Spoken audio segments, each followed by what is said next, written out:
Welcome to news alerts.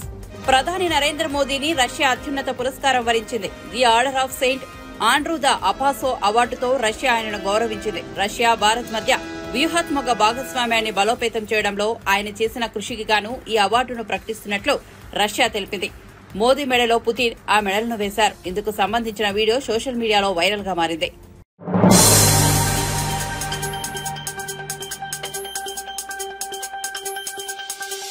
AP CM Chandrababu విద్యుత్ రంగంపై శ్వేతపత్రం విడుదల చేయడం తెలిసిందే. దీనిపై మాజీ మంత్రి, వైసీపీ నేత కాకాని గోవర్ధన్ రెడ్డి ధ్వజమెత్తారు.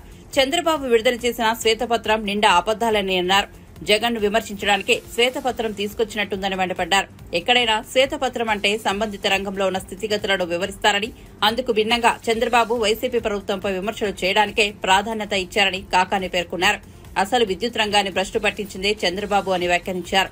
చంద్రబాబు హయాంలో డిస్కంలు కుప్పకూలాయని తెలిపారు. రాష్ట ప్రయోజనాలను పట్టించుకోకుండా విద్యుత్ ఒప్పందాలు చేసుకునేది ఎవరు, చంద్రబాబు కాదా అని ప్రశ్నించారు. సౌర విద్యుత్ ధరలు బాగా తగ్గిపోయిన స్థితిలో కూడా యూనిట్ 7 రూపాయలకు చెల్లించేలా ఒప్పందం చేసుకున్నారని ఆరోపించారు. నువ్వు లేనిదిగా ఏదో నువ్వు చెప్పాలనుకున్నటువంటి దాంతో భ్రమలు సృష్టించి ఈ రికార్డ్ అంతా ఎవరి దగ్గర ఉండదులే, నేను ఆడిందే ఆట పాడిందే పాట, కాబట్టి ఇక్కడ వచ్చినటువంటి మీడియా మొత్తం నేను చెప్పింది రాసుకొని పోతారు తప్ప దీన్ని వాస్తవాలు ప్రజలకు తెలియజేయాల్సినటువంటి అవసరం లేదు. కాబట్టి నేను అబద్దాలు మాట్లాడేసి వెళ్ళిపోతే, ఆ అబద్దాలు ప్రజల్లోకి వెళ్ళిపోతే దానికి సంబంధించినటువంటి కొంత అనుకూల మీడియా ప్రచారం చేస్తే సరిపోతుందనేటువంటి దుర్మార్గం అనేటువంటి ఆలోచన తప్ప ఈ వాస్తవాలు కాదు అని చెప్పి నువ్వు ఆధారాలతో సహా నిరూపించే రోజు నీ ప్రభుత్వం ఉంది. కాబట్టి గత ప్రభుత్వంలో పంపిణీ సంస్థలకు సంబంధించి ట్రాన్స్కో కానీ జెన్కో కానీ అప్పుల విషయంలో కూడా మాట్లాడదాం. దాని గురించి కూడా మాట్లాడాడు. జగన్మోహన్ రెడ్డి గారికి పరిపాలన చేతకాలేదు కాబట్టి అప్పుల కుప్ప చేశాడు అన్నాడు. నువ్వు ఎంత సమర్థవంతుడువో, నీ పరిపాలన ఏ విధంగా ఉండిందో, నువ్వు ఎన్ని అప్పులు చేసావో, నీ హయాంలో ఎంత అప్పులు కుప్పలయ్యాయి అనేటువంటి దాని గురించి కూడా మనం మాట్లాడుకోని వస్తే 2014 మార్చి నాటికి బకాయిలు ఎంత ఉన్నాయి? 29,551 కోట్లు ఉన్నాయి. అంటే నువ్వు ముఖ్యమంత్రి అయ్యేటప్పుడు, రాష్ట్ర విభజన జరిగి నువ్వు ముఖ్యమంత్రి అయ్యేటప్పటికి మనకు వచ్చినటువంటి అప్పుల వాటా 2014 మార్చి నాటికి 29,551 కోట్లు. తమరు దిగిపోయేటప్పటికి, చంద్రబాబు నాయుడు పదవి కాలం పూర్తి చేసుకుని ముఖ్యమంత్రిగా దిగిపోయేటప్పటికి ఉన్నటువంటి అప్పులు ఎంత? 86,215 కోట్లు. అంటే నువ్వు ఎక్కే నాటికి 29,550 కోట్లుంటే, దిగే నాటికి 86,215 కోట్లుంటే తమరి హయాంలో జరిగినటువంటి అప్పులు, తమరు తెచ్చినటువంటి అప్పులు ఆ విద్యుత్ రంగంలో అక్షరాల 56,663 కోట్ల రూపాయలు. అంటే దాదాపుగా వృద్ధి రేటు సగటున అప్పుకు సంబంధించినటువంటి వృద్ధి రేటు చూస్తే 24%. దిక్కులేనటువంటి పరిస్థితుల్లో డిస్కంలు కుప్ప కూలిపోయాయి. బకాయిలు పెట్టడం, బయట వడ్డీలకి అప్పులు తేవడం, తర్వాత వాటికి చెల్లించకపోవడం, దాదాపుగా ఈ రోజు నేను చెప్తున్నాను, నేను బాగా చేశానని సొంత డబ్బా కొట్టుకోవడం కాదు, నీ హయాంలో చేసినటువంటి అప్పులు, నీ హయాంలో డిస్కంలు కుప్పకూలినటువంటి విధానం. జగన్మోహన్ రెడ్డి గారి హయాంలో తమరిచ్చినటువంటి మొత్తాన్ని చూస్తే 86,215 కోట్లు 1,22,518 కోట్లకు పెరిగింది. అంటే ఒకసారి లెక్క వేస్తే నువ్వు ఉన్నటువంటి అప్పులను ఏ విధంగా పెంచుకుంటూ పోయావు అనేటువంటిది కాంపౌండ్ యాన్యువల్ గ్రోత్ రేట్ ప్రకారం చూస్తే 36,300 కోట్ల రూపాయలు జగన్మోహన్ రెడ్డి గారి హయాంలో పెరిగితే, నీ హయాంలో 24% అప్పులు పెరిగితే, జగన్మోహన్ రెడ్డి గారి హయాంలో పెరిగినటువంటి అప్పుల శాతం 7.3%. కాబట్టి దానికి ప్రకారం మనం ఏదైనా సరే వేసుకునేటప్పుడు CAGR ప్రకారం వేసుకోవాలి. CAGR ప్రకారం లెక్క చేస్తే తమ హయాంలో ఉన్నటువంటి 24%, ఇక్కడ ఉన్నటువంటి 7.3% ఉన్నటువంటి వ్యత్యాసాన్ని గమనించాలి. అదేవిధంగా డిస్కంల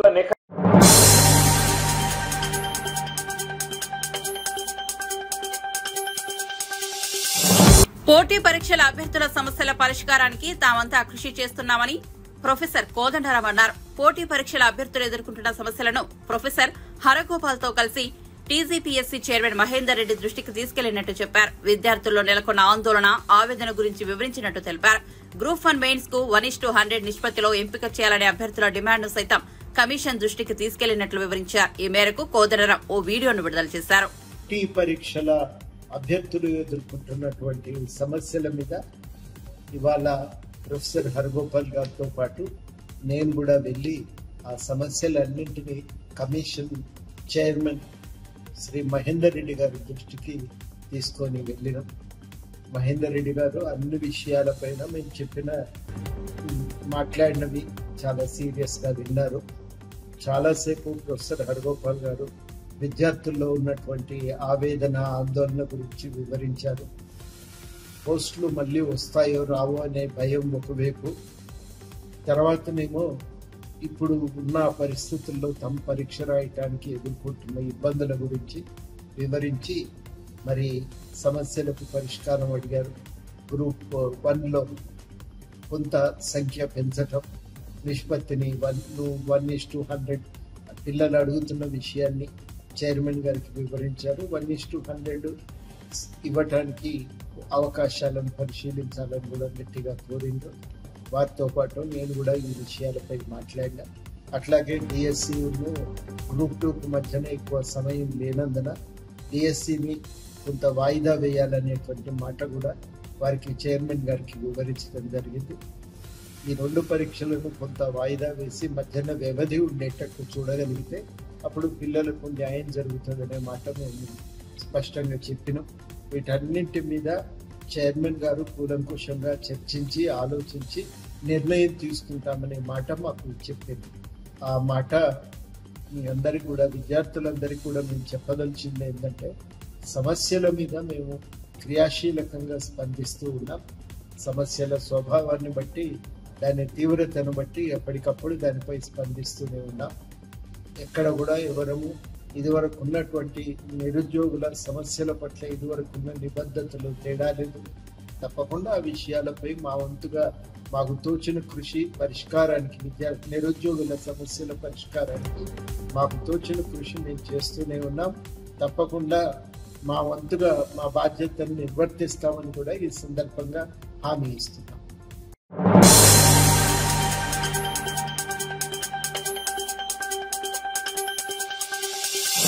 ఇంద్రకీలాద్రిపై కొలువైన కనకదుర్గమ్మను తెలంగాణ రాష్ట ఉప ముఖ్యమంత్రి బట్టి విక్రమార్క, మంత్రి శ్రీధర్ బాబు దర్శించుకున్నారు. వేద పండితులు వారికి ఆలయ మర్యాదతో స్వాగతం పలికారు. అమ్మవారికి ప్రత్యేక పూజలు చేయించిన తర్వాత ఆశీర్వచనం చేశారు. అనంతరం అమ్మవారి చిత్రపటం, శేష వస్త్రాలు, ప్రసాదాలు అందజేశారు.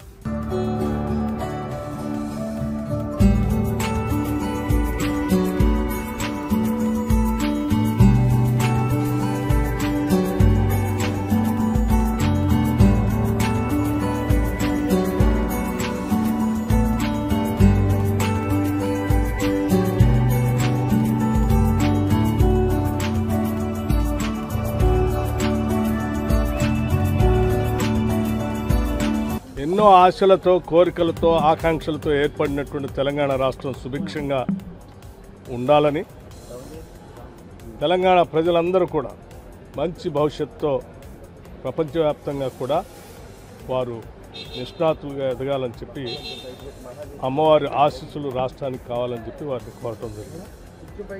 అట్లాగే ప్రపంచవ్యాప్తంగా ఉన్నటువంటి తెలుగు వాళ్ళందరూ కూడా గొప్పగా వారి జీవితాల్లో వెలిగేటట్టుగా చల్లగా చూడాలని చెప్పి, వర్షాలతో, పాడి పంటలతో సుభిక్షంగా ఉండాలని వారి ఆశీస్సులు కోరటం.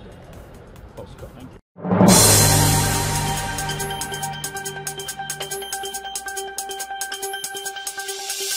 మల్కంపేట ఎల్లమ్మను కేంద్ర మంత్రి కిషన్ రెడ్డి దర్శించుకున్నారు. అమ్మవారి కళ్యాణ మహోత్సవం వైభవంగా సాగుతోందన్న కిషన్ రెడ్డి ఏర్పాట్లు చాలా బాగున్నాయన్నారు. ఎలాంటి ప్రకృతి వైపరీత్యాలు, అనారోగ్యాలు లేకుండా చూడాలని మొక్కుకున్నానన్న కేంద్ర మంత్రి పంటలు బాగా పండి ప్రజలు సంతోషంగా ఉండాలన్నారు. కేంద్రం తరపున ఆలయ అభివృద్దికి 4.5 కోట్ల నిధులు మంజూరు చేశామన్న ఆయన త్వరలో ఆ నిధులకు సంబంధించి అభివృద్ది కార్యక్రమాలు చేపట్టాలని రాష్ట్ర ప్రభుత్వాన్ని కోరుతామన్నారు. మల్కంపేట అమ్మవారి కళ్యాణ సందర్భంగా ఈరోజు వస్తున్నటువంటి భక్తులకు అందరూ కూడా హృదయపూర్వకమైనటువంటి శుభాకాంక్షలు. ఉదయం నుంచి కూడా మనం చూస్తూ ఉన్నాం, ఎంతో భక్తి శ్రద్ధలతో ముఖ్యంగా మహిళలు, యువకులు చాలా పెద్ద ఎత్తున అమ్మవారి దర్శనానికి వస్తూ ఉన్నారు. దేవాలయ కమిటీ తరఫున కూడా చాలా మంచి ఏర్పాట్లు చేయడం జరిగింది. పోలీసులు కూడా మంచి ఏర్పాటు చేశారు. అందరికీ ధన్యవాదాలు. నేను ఈ సందర్భంగా అమ్మవారిని కోరేది ఒకటే, మంచి వర్షాలు రావాలి, మంచి వ్యవసాయము, మరి పాడి పంటలతో ప్రజలందరూ సుఖ సంతోషాలతో ఉండాలి.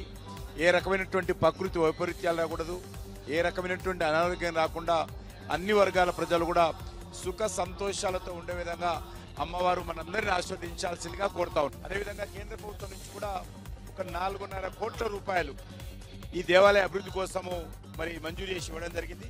త్వరలోనే దానికి సంబంధించినటువంటి డెవలప్మెంట్ పనులు కూడా వెంటనే ప్రారంభించాల్సిందిగా రాష్ట్ర ప్రభుత్వాన్ని కోరుతా ఉన్నాను.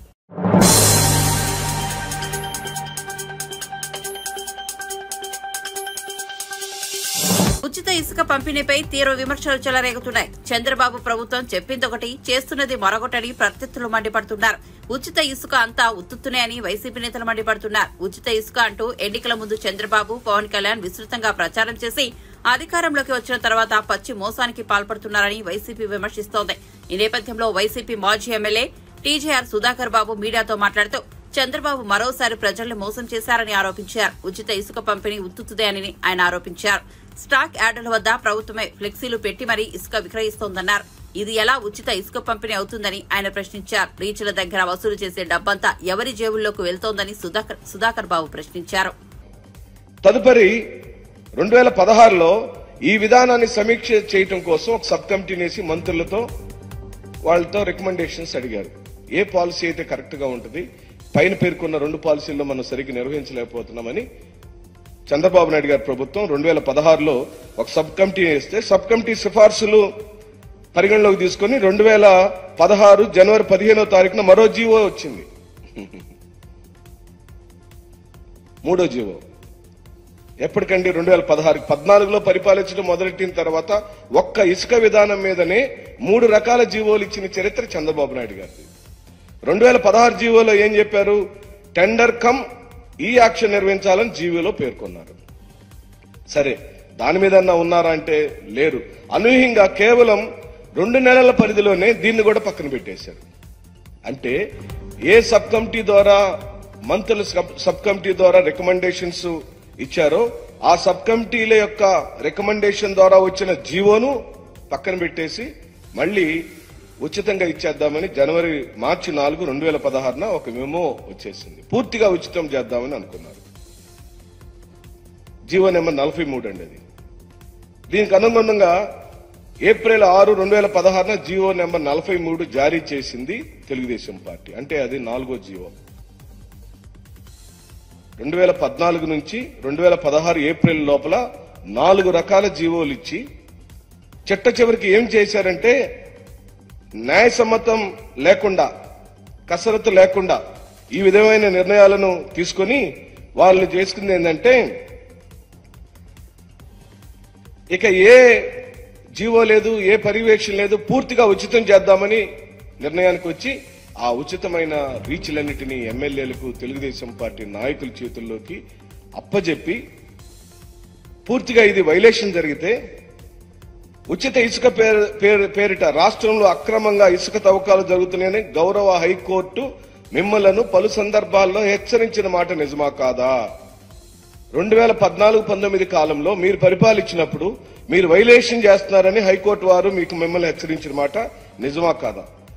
ఉచితం పేరుతో సహజ వనరులు పూర్తిగా దోసేసుకుంటున్నారని, ప్రైవేటు వ్యక్తులు ఉచిత ఇసుక విధానాన్ని మాటున దోపిడీకి పాల్పడుతున్నారని నేషనల్ గ్రీన్ ట్రిబ్యునల్ పేర్కొన్న మాట నిజం కాదా అని చెప్పి అడుగుతున్నాం. 2016-19 కాలం మధ్యలోనే దాదాపుగా 1000కి పైగా అక్రమ కేసులు నమోదైనవి మన రాష్ట్రంలో. ఇది కేవలం గోరంతే. అంటే వివిధ రకాల్లో జీవోలు మార్చుకుంటూ వచ్చి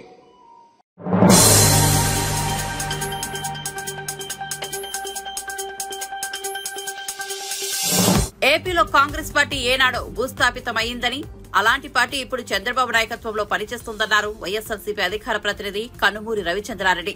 వైఎస్సార్ జయంతి వేడుకల పేరిట కాంగ్రెస్ పార్టీ చేసిన హడావిడిని రవిచంద్రారెడ్డి ఎండగట్టారు. మంగళగిరిలో సాయంకాలం పూట ఒక సమావేశాన్ని షర్మిల గారి కోరిక కోసం నిర్వహించడం జరిగిందో ఆ సంస్మరణ సభలో ఉండవల్లి గారు, కేవీపీ గారు, మరి కొంతమంది నాయకులు మాట్లాడుతూ రాజశేఖర రెడ్డి గారితో వారికి ఉన్న అనుబంధం, ఆయన చేసిన మంచి పనులు, వాటి గురించి మాట్లాడడం జరిగింది. అంతేకాకుండా కొందరు ఒక అడుగు ముందుకు వేసి తిరిగి కాంగ్రెస్ పార్టీ ఆంధ్రప్రదేశ్ లో మళ్లీ లేచి నిలవాలని కోరుకోవడం జరిగింది. కానీ వాళ్ళందరూ కన్వీనియంట్ గా మర్చిపోయిన ఒక అంశం ఏదైతే ఉందో, విభజన చట్టం ద్వారా ఆంధ్రప్రదేశ్ ని అన్ని విధాలుగా నడ్డి విడిచిన కాంగ్రెస్ పార్టీ ముఖ్యంగా ఆంధ్రప్రదేశ్ లో భూస్థాపితమైంది కాబట్టి, దానికి జవసత్వాలు లేని పరిస్థితి వచ్చింది కాబట్టి దాన్ని ఎలాగైనా మళ్లీ లేచి నడిచేలా చేయాలనే వాళ్ళ తాపత్రయం తప్పు కానప్పటికీ ఆచరణ సాధ్యం కాని విషయంగా మనందరికీ తెలుసు. స్వర్గీయ వైఎస్ఆర్ గారి గురించి ప్రతి ఇంట్లో ఏ విధంగా అయితే ఈరోజు ఆయన చిత్రపటాన్ని నమస్కరించుకుని వాళ్ళ భవిష్యత్తుకు బాటలు వేసిన నాయకుడిగా కీర్తిస్తూ ముందడుగు వేస్తున్నారో, అదేవిధంగా ఈ రోజున ఆయన వారసుడిగా వైఎస్ జగన్మోహన్ రెడ్డి గారు స్థాపించిన వైఎస్ఆర్సీపీ పార్టీ ప్రజల్లో అంతగా వేళ్లూనుకుని అనేక సంక్షేమ కార్యక్రమాలు, తండ్రి ఓ 4 పథకాలతో చిరస్థాయిగా నిలిచిపోతే కొడుకుగా అనేక సంక్షేమ కార్యక్రమాలతో పాటు ₹1 అవినీతికి తావు లేకుండా 2,70,000 కోట్ల రూపాయలు సంక్షేమ పథకాల ద్వారా పేద ప్రజల్ని కులం, మతం, ప్రాంతం, పార్టీ, వర్గాలు చూడకుండా పేద ప్రజలందరూ నా వాళ్ళు, పేదల కోసం నేనున్నా, వైఎస్ఆర్ గారు ఆ రోజుల్లో 2 అడుగులు మీకోసం ముందుకు వేస్తే 4 అడుగులు ముందుకు వేసి మిమ్మల్ని నడిపిస్తా అని చెప్పిన మాట నిలబెట్టుకున్న వైఎస్ జగన్మోహన్ రెడ్డి గారు ప్రజల మనస్సుల్లో గొప్పగా ఉన్నారు. ఎలక్షన్ మాయాజాలం అంటారా? అది ఎన్డీఏ మాయాజాలం. దాంట్లో ఏం జరిగిందో లోతులకి ఈ దశలో వెళ్లకపోయినప్పటికీ ప్రజలందరికీ అర్థమవుతోంది. ముఖ్యంగా ఏ మాయ చేసి గెలిచారో, ఏం చేసి గెలిచారో ప్రజలందరూ చర్చించుకుంటూనే ఉన్నారు. ఇది ఒక నిరంతర సబ్జెక్ట్. వచ్చే ఎలక్షన్ వరకు కూడా దీని మీద ప్రజల్లో చర్చోపచర్చలు జరుగుతూనే ఉంటాయి. కానీ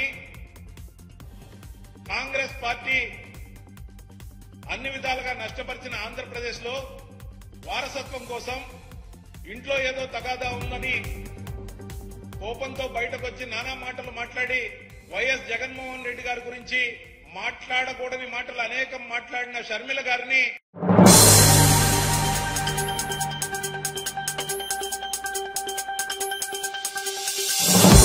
వివాహేతర సంబంధం ఒకరిని బలి తీసుకుంది. మదనపల్లి డీఎస్పీ ప్రసాద్ రెడ్డి వివరాలు. నిమ్మనపల్లి దివిటివారిపల్లె వద్ద గత నెల 27న మహిళ హత్యకు గురైంది. మృతురాలు పలమనేరు నాగులరాళ్ల వీధి గణపతి భార్య భారతిగా గుర్తించారు. నెల్లూరు జిల్లా కోవూరుకు చెందిన రవితో వివాహేతర సంబంధం ఉండటంతో ఆమె భర్త హత్య చేశారు. సిఐ సద్గురుడు, ఎస్ఐ లోకేష్ రెడ్డి నిమ్మనపల్లి క్రాస్ లో నిందితుడిని అరెస్ట్ చేశారు. దాంట్లో ఇన్వెస్టిగేషన్ లో భాగంగా మన జిల్లా ఎస్పీ గారు కృష్ణారావు గారి ఆదేశాల మేరకు మదనపల్లి రూరల్ సిఐ గారు, నిమ్మనపల్లి ఎస్ఐ లోకేష్ రెడ్డి వాళ్ళ టీం అంతా ఒక బృందంగా ఏర్పడ్డారు. ఈరోజు మన నిమ్మనపల్లి క్రాస్ లో ముద్దాయిని అరెస్ట్ చేయడం జరిగింది. గణేష్ అతని పేరు, అలియాస్ గణేష్ అంటారు. ఇతని పలమనేరు టౌన్. ఇతనికి 9 సంవత్సరాల క్రితం భారతితో వివాహం జరిగింది. అమ్మాయిది కూడా చిత్తూరు జిల్లానే. వీళ్ళకి వివాహ జీవితంలో 2 పిల్లలు కూడా సంతానం కలిగినారు. 2 మగ పిల్లలే. కొంతకాలం కిందట ఈ ఇద్దరి మధ్య విభేదాలు తలెత్తినాయి కాబట్టి తరచూ గొడవపడేవారు. ఈ గణేష్ ఎవరైతే ఉన్నారో ముద్దాయి ఈ కేసులో పెద్దగా పనిచేసేవాడు కాదు. తాగడం, తినడం పనిచేస్తూ ఉంటే అమ్మాయి గొడవపడి ఒక 1 year బ్యాక్ నెల్లూరు జిల్లా కోవూరు జరిగింది. అక్కడ కోవూరులో రవి అనే వ్యక్తికి ఖచ్చితంగా ఉంటుంది అమ్మాయి.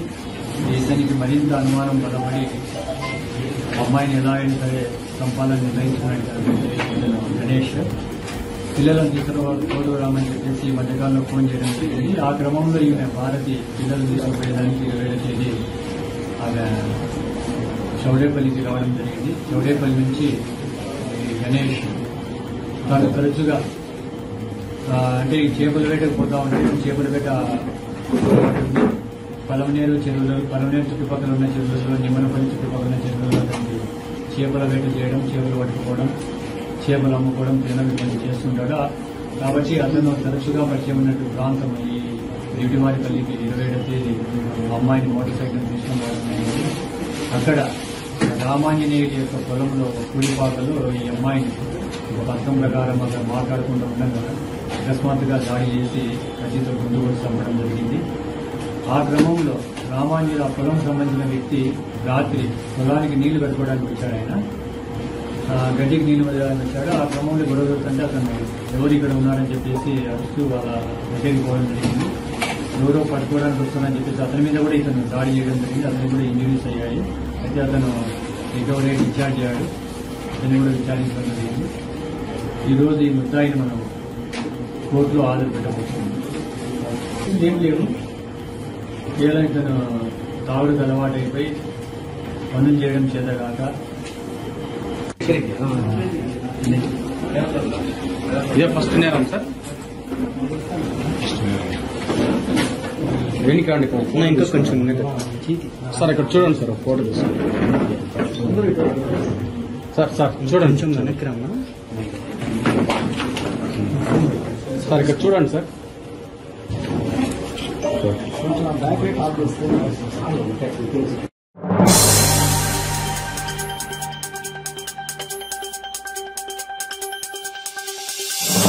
నిరుద్యోగులు వాస్తవాలు తెలుసుకోవాలని తాము బాధ్యతతో ప్రతి సమస్యను పరిష్కరిస్తున్నామని ఎమ్మెల్సీ బల్మూరి వెంకట్ కోరారు. గాంధీభవన్ లో ఆయన మీడియాతో మాట్లాడారు. నిరుద్యోగుల సమస్యలకు తమ ప్రభుత్వం విడుదల చేసే జాబ్ క్యాలెండర్ పరిష్కారం చూపుతుందని తెలిపారు. అదనపుగా ఆ పోస్టులను యాడ్ చేసి ఏదైతే 5,000 ఉన్న పోస్టులని 11,062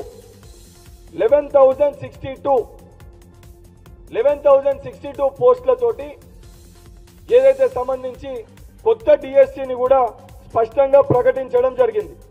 కొత్త డిఎస్సిని ప్రకటించినప్పుడు కూడా మొదటగా డిఎస్సి ఏదైతే సంబంధించి ఆల్రెడీ టెట్ కండక్ట్ చేసి ఉండే డిఎస్సిని ఏదైతే యాడ్ చేసి డిఎస్సిని కండక్ట్ చేయడానికి ఏదైతే మే 20th వెళ్ళి జూన్ మే మంత్ లో డిఎస్సిని కండక్ట్ చేస్తామని చెప్పి ఫ్రెష్ నోటిఫికేషన్ ఫిబ్రవరి మంత్ లో ఇచ్చి ఫిబ్రవరి మంత్ లో 2/9/24 29 ఫిబ్రవరి 2024 కొత్త డిఎస్సి నోటిఫికేషన్ పోస్టులను పెంచి కొత్త నోటిఫికేషన్ ఇవ్వడం జరిగింది.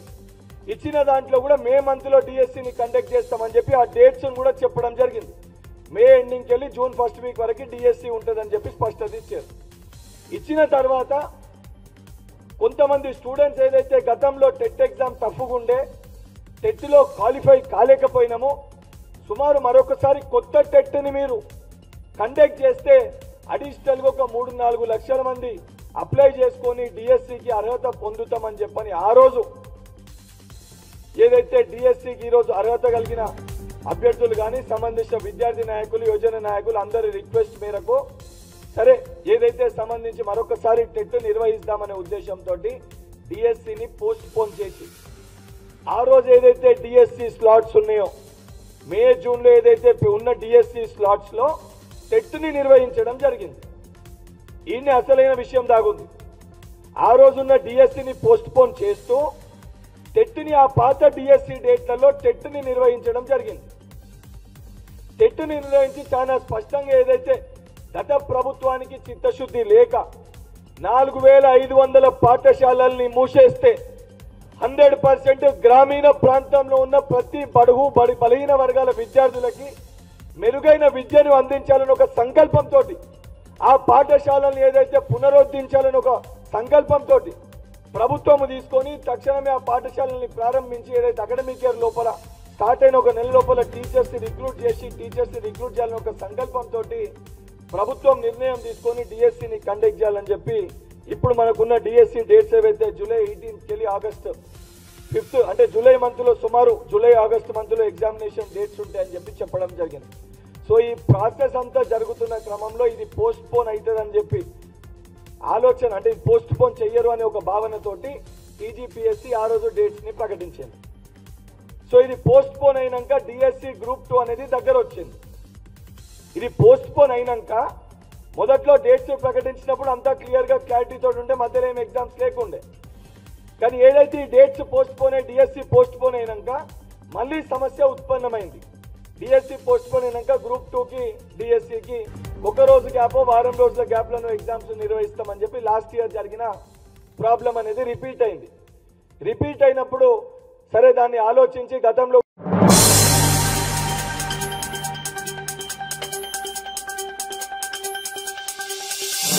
వైసీపీ ప్రభుత్వ హయాంలో టీడీఆర్ బాండ్ల భారీ కుంభకోణం జరిగిందని టీడీపీ రాష్ట్ర కార్యదర్శి బుద్ధా వెంకన్న ఆరోపించారు. మంగళవారం మంగళగిరిలో డీజీపీ ద్వారకా తిరుమలరావును కలిసి ఫిర్యాదు చేశారు. తగిన ఆధారాలున్నాయని సీఐడీతో విచారణ జరిపి చర్యలు తీసుకోవాలని కోరారు. అనంతరం బుద్ధా వెంకన్న మాట్లాడుతూ టీడీఆర్ బాండ్ల పేరిట 1,000 కోట్లు దోచుకున్నారని, ఇందుకు మాజీ సీఎం జగన్ సూత్రధారి అని పేర్కొన్నారు. ప్రభుత్వం భూముల ధరలు పెంచుతున్న చోట ప్రభుత్వ స్థలం గజం 2,000 ధరతో ఎకరెకరాలు వైసీపీ నేతలు కొనుగోలు చేసి 30,000కు విక్రయించారన్నారు. భూముల కొనుగోలు చేసి బాండ్లను జారీ చేశారని, సీఎం పేషీ నుంచి కలెక్టర్లపై ఒత్తిడి తెచ్చి భూముల ధరలను పెంచేశారని తెలిపారు. కూటమి ప్రభుత్వంలో మంత్రి నారాయణ వచ్చాక ఈ కుంభకోణం బయటపడిందన్నారు. జగన్ దోచుకున్న లక్షల కోట్లను తిరిగి ప్రభుత్వానికి కట్టించేంత వరకు తన పోరాటం ఆగదన్నారు.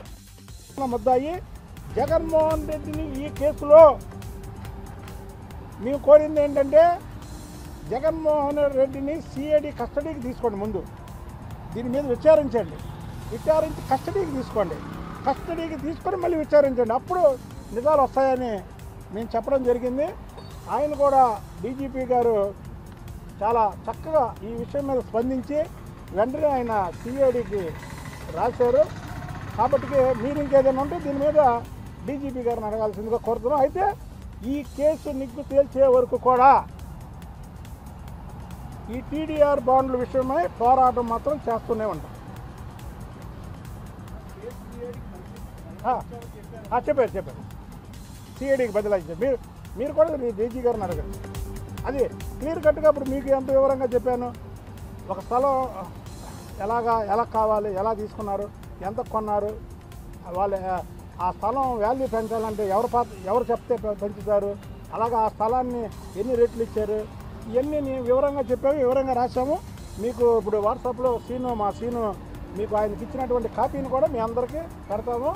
దీని మీద మీడియా కూడా తప్పకుండా ఎంక్వైరీ చేయాలి. ఇదేంటంటే కనబడిన కుంభకోణం, మీకు లెక్కరు కనబడుతుంది, అలాగే ఇసుక కనబడుతుంది, గ్రానైట్ కనబడుతుంది, లేదా తక్కువ రేట్లు భూములు కొని పేదలకి మురికిగా కనబడుతుంది.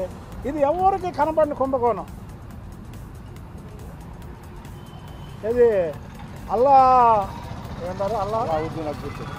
అల్లావుద్దీన్ అద్భుత దీపం లాంటిది. ఇది ఈ కుంభకోణం జగన్ అల్లావుద్దీన్ అద్భుత దీపంలా చేశాడు. ఇది అసలుకి ఎవరికి తెలియని కుంభకోణం. దీని మీద తప్పకుండా పోరాటం చేయాలి. దానికి సంబంధించిన మొత్తం మేము రిపోర్టులు రాసిచ్చాము. ఆల్రెడీ రేపటి నుంచి వాళ్ళు పనిలో దిగుతారు. సిఐడికి నా ఎదురుగా రిఫర్ చేస్తానని డీజీపీ గారు చెప్పారు. డీజీపీ గారు ఆషామాషి మంచి కాదు. డీజీపీ గారు చెప్పారు, మీరు కావాలి డీజీపీ గారిని కనుక్కోండి. ఈ విషయం మాత్రం తేలే వరకు కూడా నా పోరాటం జరుగుతూనే ఉంటుంది. ఏ ఏరియాలో జరిగిందో, ఎక్కడ చేశారో ఆ ఏరియాకు కూడా వెళ్తారు. తిరుపతిలో జరిగింది, తాడేపల్లిగూడెం జరిగింది, వైజాగ్లో జరిగింది, ఎన్ని ఏరియాల్లో జరిగిందో అన్ని ఏరియాల్లోకి వెళ్ళి మీ మీడియా మిత్రులను తీసుకెళ్ళి అక్కడ లోకల్ వాళ్ళతో కూడా మాట్లాడి, ఇది 1,000 కోట్ల కుంభకోణం అండి. ఇది ల్యాండ్ కాదు మీకు ఇచ్చింది, ల్యాండ్ వాళ్ళు కొని ఆ ల్యాండ్ ప్రభుత్వం తీసుకొని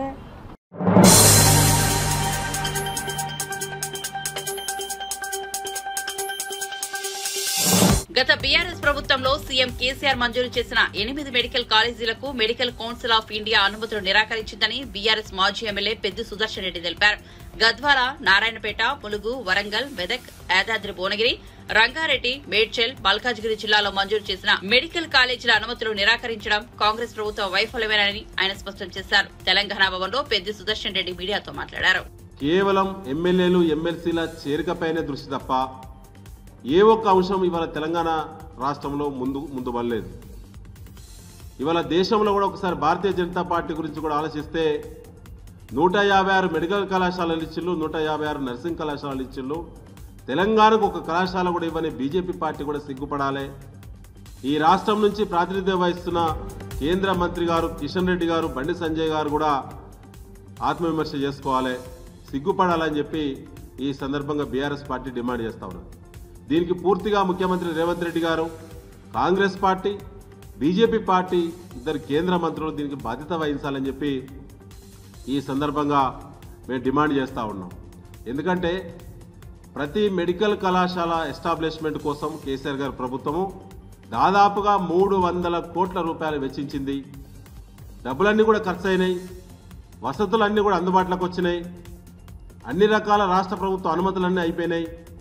వీళ్ళు అన్నీ అయిన తర్వాత కూడా నేషనల్ మెడికల్ కౌన్సిల్ వాళ్ళు గత 6 నెలల నుంచి జరిగేటువంటి ఇన్స్పెక్షన్ రిపోర్ట్స్ ఒకసారి రివ్యూ చేస్తే ప్రతి నెలవారీ ఇన్స్పెక్షన్ రిపోర్ట్స్లో వాళ్ళు చాలా స్పష్టంగా ఏ నెలకు ఎలాంటి అనుమతులు పొందాలో చాలా స్పష్టంగా వాళ్ళు సకాలంలో నోటీసులు మెమోలు ఇష్యూ చేసినప్పుడు కూడా రాష్ట్ర ప్రభుత్వం తరఫున ఇప్పటి వరకు కూడా నేషనల్ మెడికల్ కౌన్సిల్ను ఒక్క మంత్రి గారు కానీ లేదా వైద్యాధికారులు కానీ ఇప్పటి వరకు ఢిల్లీకి పోలేదంటే ఎంత దుర్మార్గమైనటువంటి పాలన జరుగుతుందో కాంగ్రెస్ పార్టీ ఒకసారి ఆలోచన చేయాలని చెప్పి మీ ద్వారా నేను మరొకసారి విజ్ఞప్తి చేస్తూ, ఇవాళ 8 మెడికల్ కళాశాలలో చేయవలసినటువంటి రిక్రూట్మెంట్ ఏదైతే ఉన్నదో ఆ రిక్రూట్మెంట్ విషయంలోనే రేవంత్ రెడ్డి గారి ప్రభుత్వం వైఫల్యం చెందింది.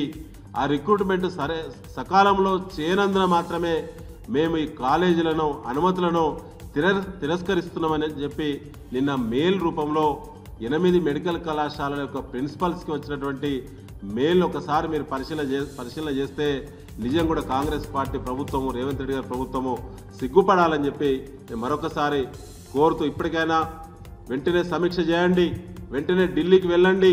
మీరు ఢిల్లీలో వారం రోజులు ఉన్నారు కానీ ముఖ్యమంత్రి రేవంత్ రెడ్డి గారు ఒక్కనాడైనా 8 మెడికల్ కాలేజీల అనుమతుల కోసం సంబంధిత మంత్రినో అధికారులను మీరు సంప్రదించకపోవడం అనేది దురదృష్టం అని చెప్పి ఈ సందర్భంగా నేను మరొకసారి తెలియజేస్తా ఉన్నాను.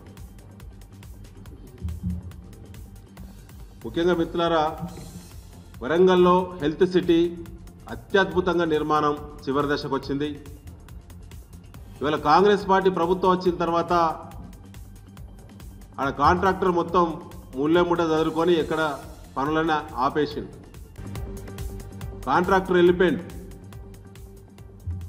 ముఖ్యమంత్రి గారి స్టేట్మెంట్స్, మంత్రులు ఇచ్చే స్టేట్మెంట్స్ చూసి వరంగల్ జిల్లా ప్రజలు ఆందోళన చెందుతా